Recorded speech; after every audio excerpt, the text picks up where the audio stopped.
E aí, pessoal, boa tarde. Nas aulas anteriores, nós falamos sobre as revoluções que aconteceram na segunda metade do século XVIII na Europa.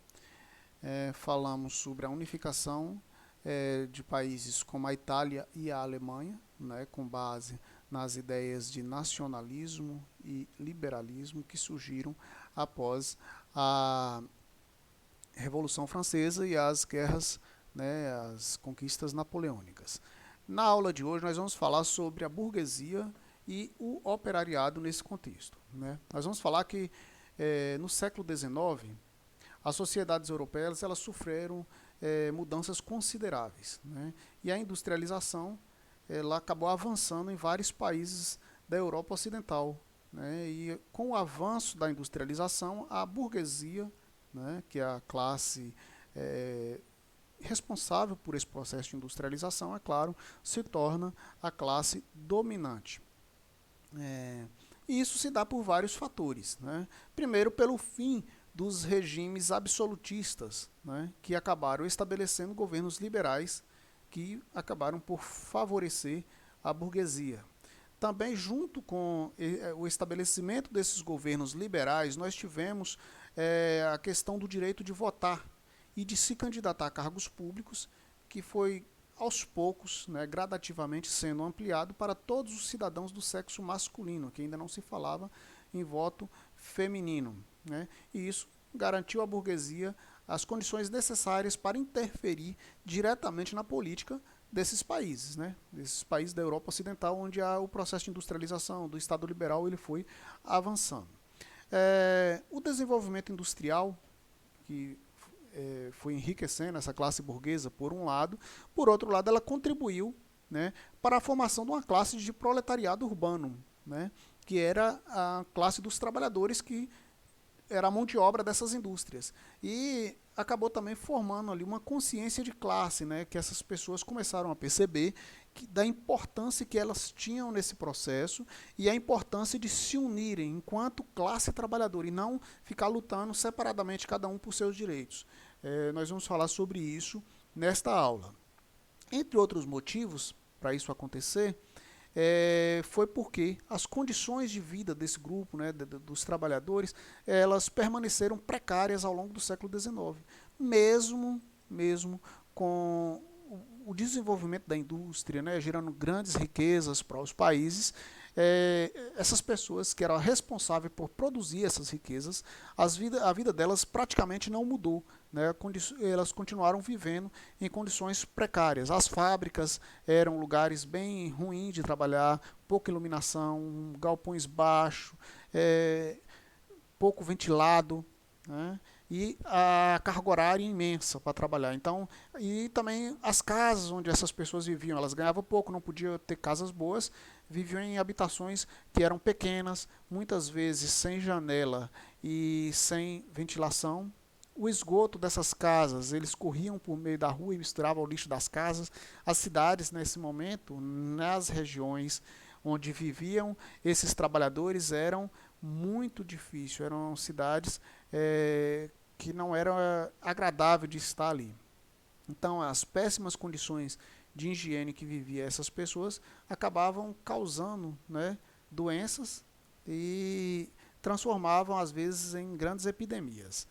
É, Enquanto do lado pobre, do lado dos trabalhadores, a cidade era assim, o enriquecimento da burguesia fez com que elas modernizassem os bairros onde elas viviam. Né? Os bairros onde a burguesia vivia, eles foram modernizados e embelezados por meio de reformas urbanas. Né? Essas mudanças foram bastante evidentes em Paris, por exemplo, né? Onde foram construídas largas avenidas que facilitavam a circulação de pessoas, carros de tração animal e tropas militares quando fosse necessário reprimir protestos de trabalhadores. E aí é nesse cenário de aumento das desigualdades sociais, ou seja, de um lado uma burguesia que estava se enriquecendo cada vez mais, tendo uma vida cada vez melhor, e do outro lado a classe trabalhadora que trabalhava, produzia toda a riqueza e que continuava vivendo numa situação de extrema miséria. É nessa situação que os trabalhadores começaram a perceber que apenas a união, né, entre eles, a união entre os trabalhadores, seria a maneira mais eficaz de lutar contra a situação de miséria em que essa classe vivia, a classe trabalhadora. E aí é onde acaba havendo um impulsionamento dessas mobilizações, como as que ocorreram em 1848, que nós falamos lá atrás. As lutas operárias e os sindicatos. Aí, através das lutas operárias, eles começam a pensar nessa uma forma de organizar todos os trabalhadores em uma única organização para representar a categoria, né? A gente vai ver que a luta dos operários por melhores salários e condições de trabalho, ela foi uma luta que foi duradoura. Lá desde o início do processo de revolução industrial que nós falamos lá nos primeiros assuntos dessa série, desse ano, os trabalhadores, eles, quando surgiram as máquinas, né, que faziam muito mais trabalho do que o artesão naquele período, os trabalhadores, eles culpavam as máquinas que foram introduzidas nas fábricas pela situação de miséria que eles viviam, né, e pelo desemprego. E aí, nessa época, na Grã-Bretanha, muitos trabalhadores, muitos artesãos que ficaram sem trabalho, né, com a concorrência industrial, né, com a implementação das máquinas, invadiram fábricas e quebraram as máquinas, porque eles acreditavam que as máquinas que eram responsáveis, era o começo da luta dos trabalhadores por uma vida mais digna. E aí, nesse momento, a burguesia e as autoridades, né, desses países começaram a considerar a classe trabalhadora como a classe operária, a trabalhadora como uma classe preguiçosa, que era perigosa. E com isso começaram a responsabilizar eles pela situação de pobreza que eles viviam, né? Ou seja, vocês são preguiçosos, vocês gastam o salário que vocês ganham com bebidas e jogos, por isso que vocês vivem na pobreza, né? E aí, em razão disso, e para lutarem por melhores salários e condições de trabalho, lá ainda no final do século XVIII, os trabalhadores passaram a se organizar em sindicatos, né? Quando eles começam a organizar, fica mais difícil a repressão, porque o sindicato, às vezes, ele decidia uma greve para todos os trabalhadores. O burguês, o Estado, ele reprimir apenas um ou dois trabalhadores ali que são rebeldes é uma coisa, reprimir todos os trabalhadores de uma fábrica é mais difícil. E aí, mas mesmo assim, a reação dos industriais, da burguesia, ela foi forte no primeiro momento, né? A Grã-Bretanha, ela vai criar leis que proibiam as associações operárias, ou seja, a formação de sindicatos. Mas aí, mesmo com essas leis proibindo essas associações, os trabalhadores, eles continuaram buscando se organizar, né? Resistiram a essas leis e, após muita pressão dos trabalhadores, o governo britânico, o governo da Grã-Bretanha, acabou por suprimir, por tirar essas leis já em 1824, né? A lei que proibia a formação de associações operárias. Ao longo do século XIX, vão seguindo outras conquistas para o movimento operário na Inglaterra, no Reino Unido, como, por exemplo, a criação de leis que protegiam, né, de proteção ao trabalho, e a realização de reformas eleitorais que ampliavam o direito ao voto dos trabalhadores, tanto urbanos quanto dos trabalhadores rurais. São conquistas que a classe trabalhadora ela vai alcançando ao longo do tempo. Em 1871, foram criados, né, foram legalizados os sindicatos na Grã-Bretanha. Na França, em 1864, a lei que proibia greve e associação de trabalhadores foi revogada, né, mais uma conquista da classe operária na França, né? Isso vai dar um grande impulso para a mobilização dos trabalhadores. E na Alemanha, foi um país que acabava de ser unificado, como nós falamos. A Alemanha foi unificada em 1870. Em 1878, eles acabaram proibindo, né, os sindicatos, que foram liberados apenas 12 anos depois, em 1890, quando foi criada a primeira Federação Sindical Alemã. E aí, dentro desse contexto, vão surgindo algumas teorias sociais e políticas, que é interessante vocês terem conhecimento, né?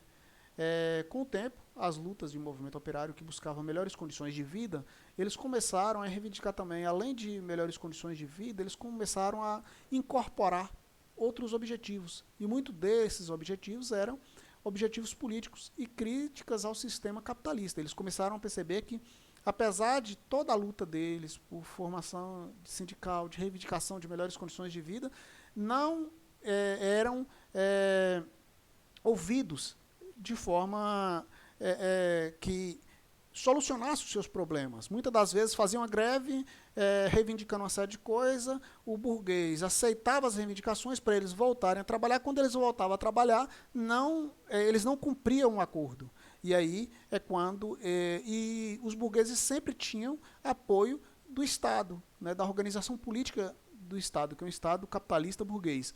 E aí eles começam a perceber que a única forma de obter conquistas de verdade seria através da participação política, onde houvesse representantes dos trabalhadores dentro da política.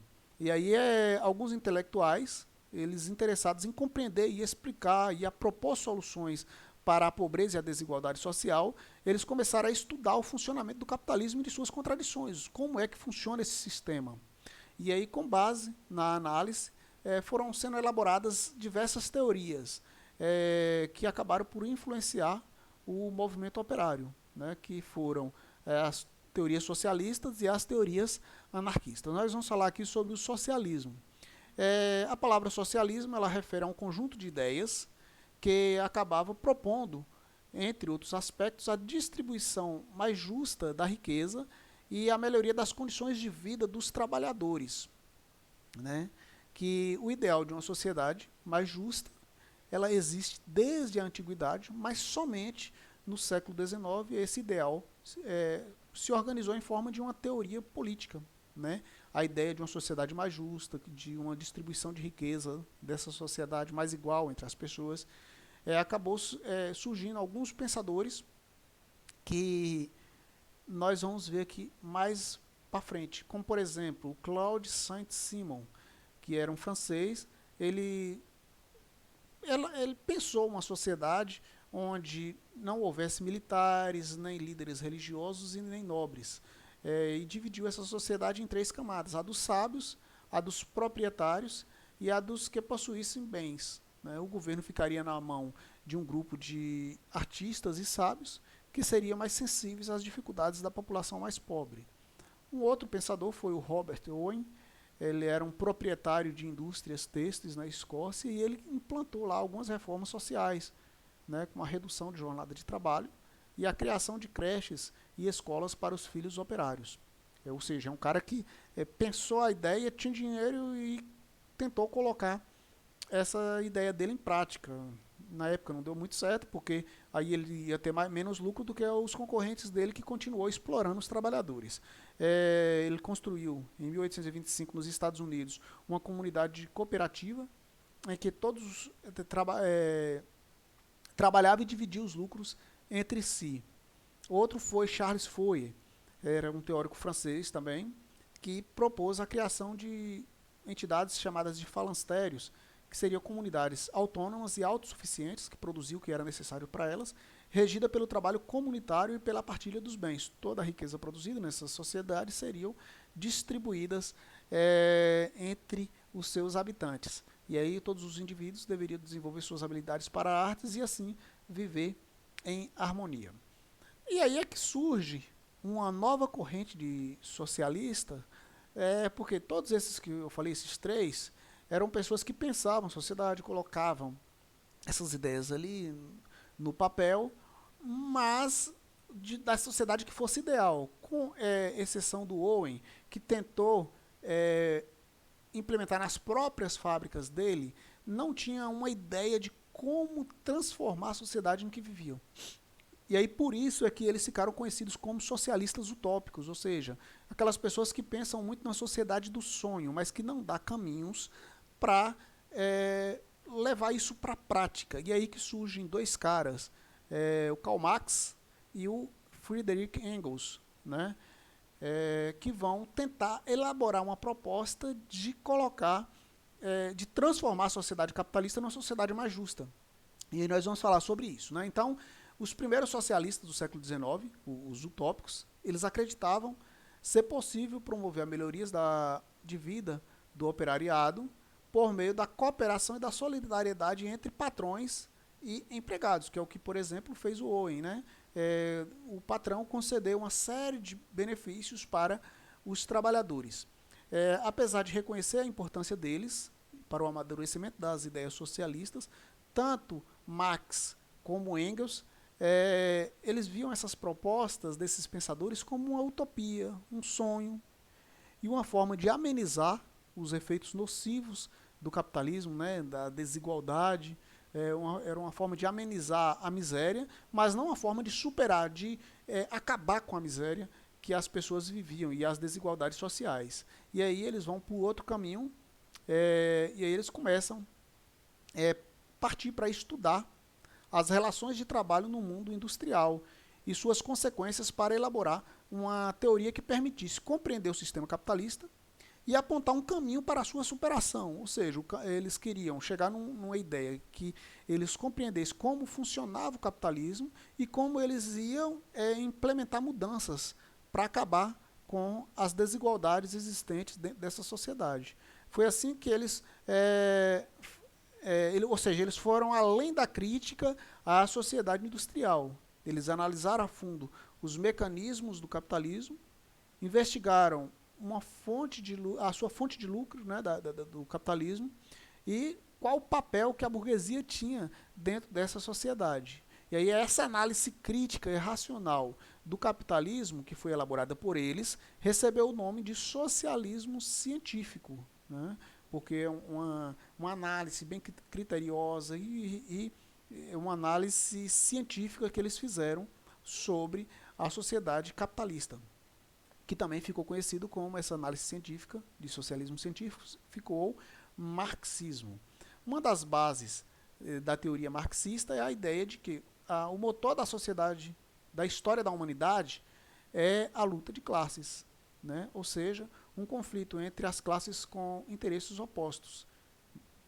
E aí ele vai colocar, lá na antiguidade, houve um interesse entre o escravo e o senhor, na Idade Média, entre o servo e o senhor, né? E no capitalismo, esse conflito se dava entre a burguesia, que era proprietária dos meios de produção, e o proletariado, que era apenas o dono da força de trabalho. E aí, para Marx e Engels, o proletariado, que era a maioria, que era o detentor da força de trabalho, ele deveria tomar o controle do Estado, né? E aí como é que isso aconteceria? Através de uma revolução. E aí, através dessa revolução, implementar um governo administrado pelos trabalhadores, que eles chamaram de a ditadura do proletariado. Ditadura por quê? Porque nesse momento eles iriam eliminar, né, a propriedade privada e construir uma sociedade sem classes, implantando assim o que eles chamavam de comunismo, ou seja, um Estado sem uma sociedade sem classes, no comunismo mesmo já não haveria mais a necessidade de Estado, né, para controlar esses grupos que até então eram antagônicos, que tinham ideias opostas. Então o comunismo seria o ideal de uma sociedade que na cabeça deles seria uma sociedade justa e sem desigualdades. Até a próxima aula. Faça a atividade e aí na próxima aula vamos corrigir toda a atividade.